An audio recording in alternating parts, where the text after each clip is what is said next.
Hello friends, welcome to my YouTube channel excellence study point. आज के हमारे इस वीडियो में हम हिस्ट्री के एक ऐसे लीडर के बारे में पढ़ेंगे जिन्होंने एक मुगल शासक के साथ फाइट भी करी और अंत तक भी उनकी गुलामी नहीं करी। जी हाँ, ऐसे ही एक महान योद्धा हैं जिनका नाम है पृथ्वीराज चौहान। तो आज की हमारी इस वीडियो में हम पृथ्वीराज चौहान की बायोग्राफी के बारे में पढ़ेंगे। क्या क्या चीज़ें हैं जो उन्होंने अपने जीवन काल में करी, कौन कौन से युद्ध थे जो उन्होंने लड़े, उन सभी के बारे में हम आज हमारी इस वीडियो में कवर करेंगे। तो हमारी इस वीडियो को लास्ट तक ज़रूर देखें जिससे आपके सभी डाउट्स क्लियर हो जाएं, और अगर आपको हमारी वीडियो अच्छी लगे तो इसे लाइक ज़रूर करें। तो चलिए स्टार्ट करते हैं बायोग्राफी ऑफ पृथ्वीराज चौहान।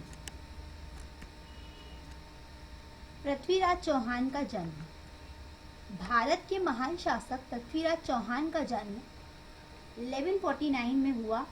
पृथ्वीराज अजमेर के महाराज सोमेश्वर और कपूरी देवी की संतान थे। पृथ्वीराज का जन्म उनके माता पिता के विवाह के 12 वर्षों के पश्चात हुआ। यह राज्य में खलबली का कारण बन गया और राज्य में उनकी मृत्यु को लेकर जन्म समय से ही षड्यंत्र रचे जाने लगे, परंतु वे बचते चले गए।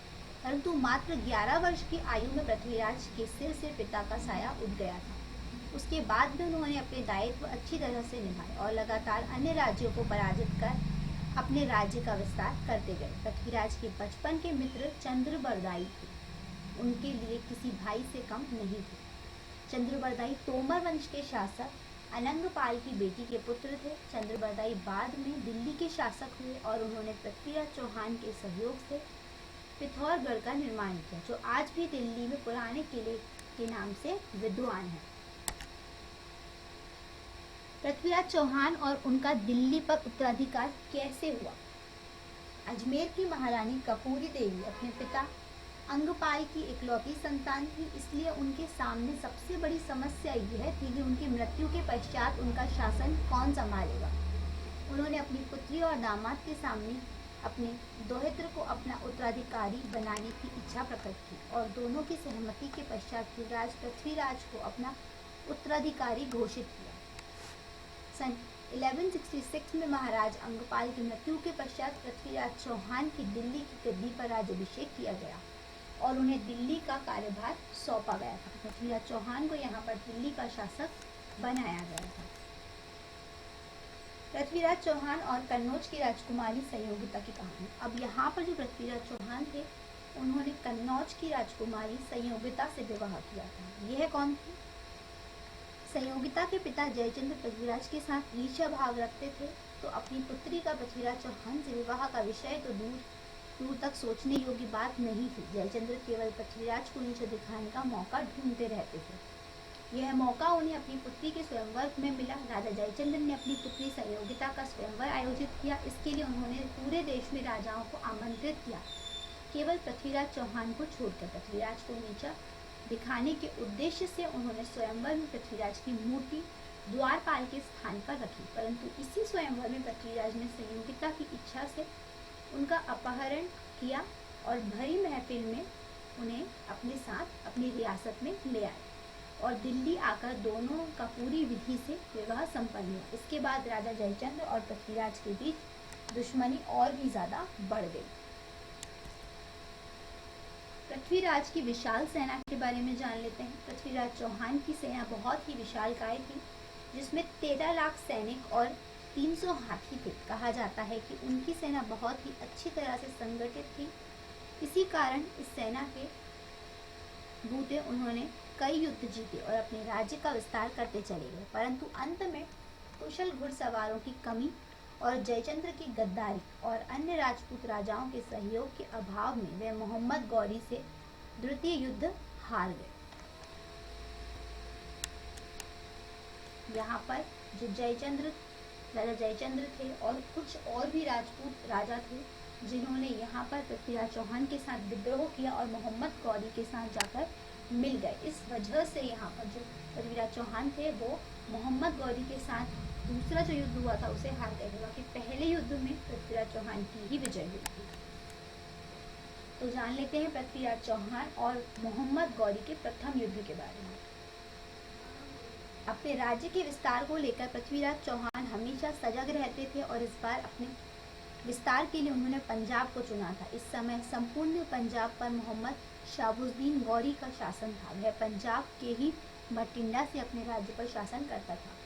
गौरी से युद्ध किए बिना पंजाब पर शासन नामुमकिन था, तो इसी उद्देश्य से पृथ्वीराज चौहान ने अपनी विशाल सेना को लेकर गौरी पर आक्रमण कर दिया।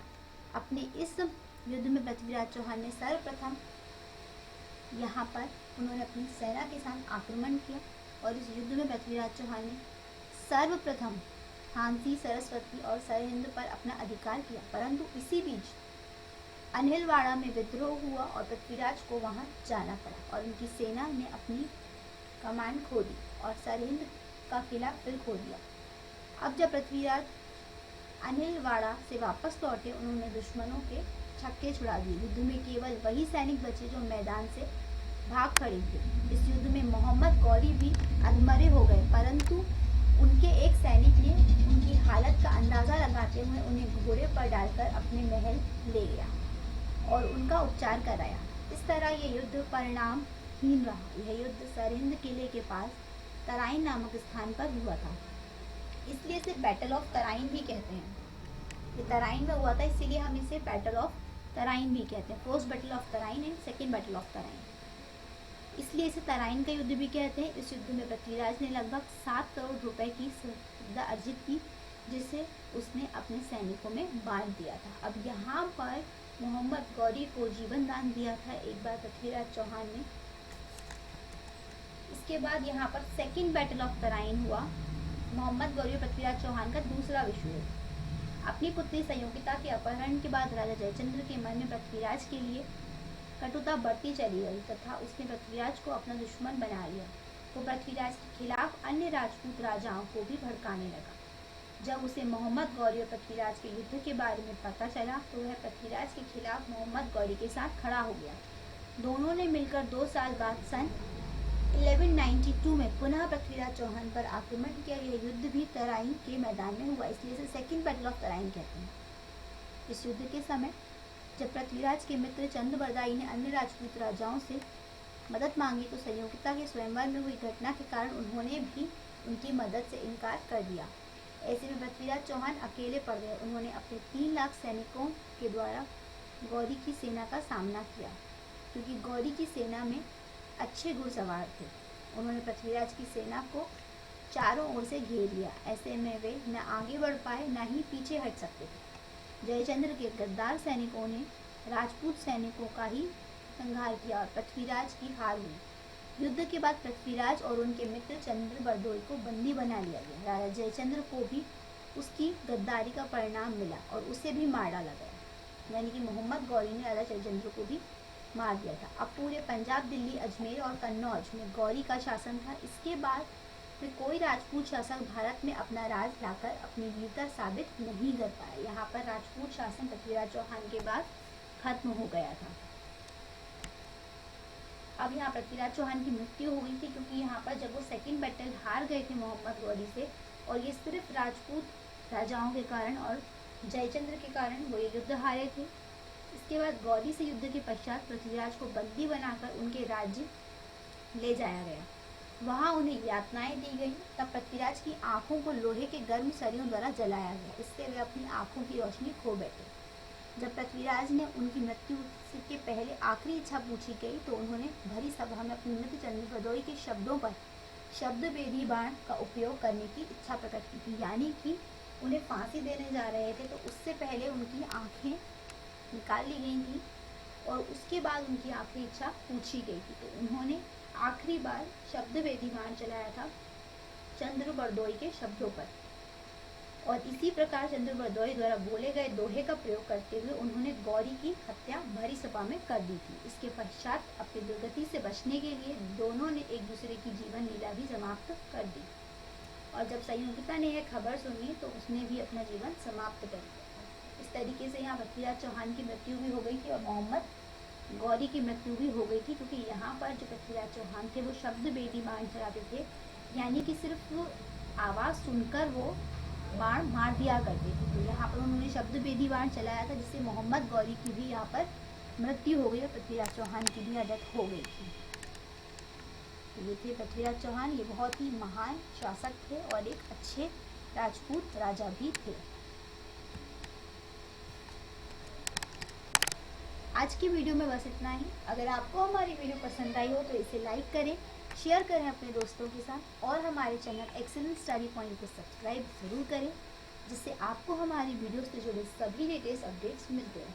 अगर आप और किसी टॉपिक पे वीडियोस देखना चाहते हैं तो आप हमें कमेंट बॉक्स में कमेंट करके बता सकते हैं। Thank you.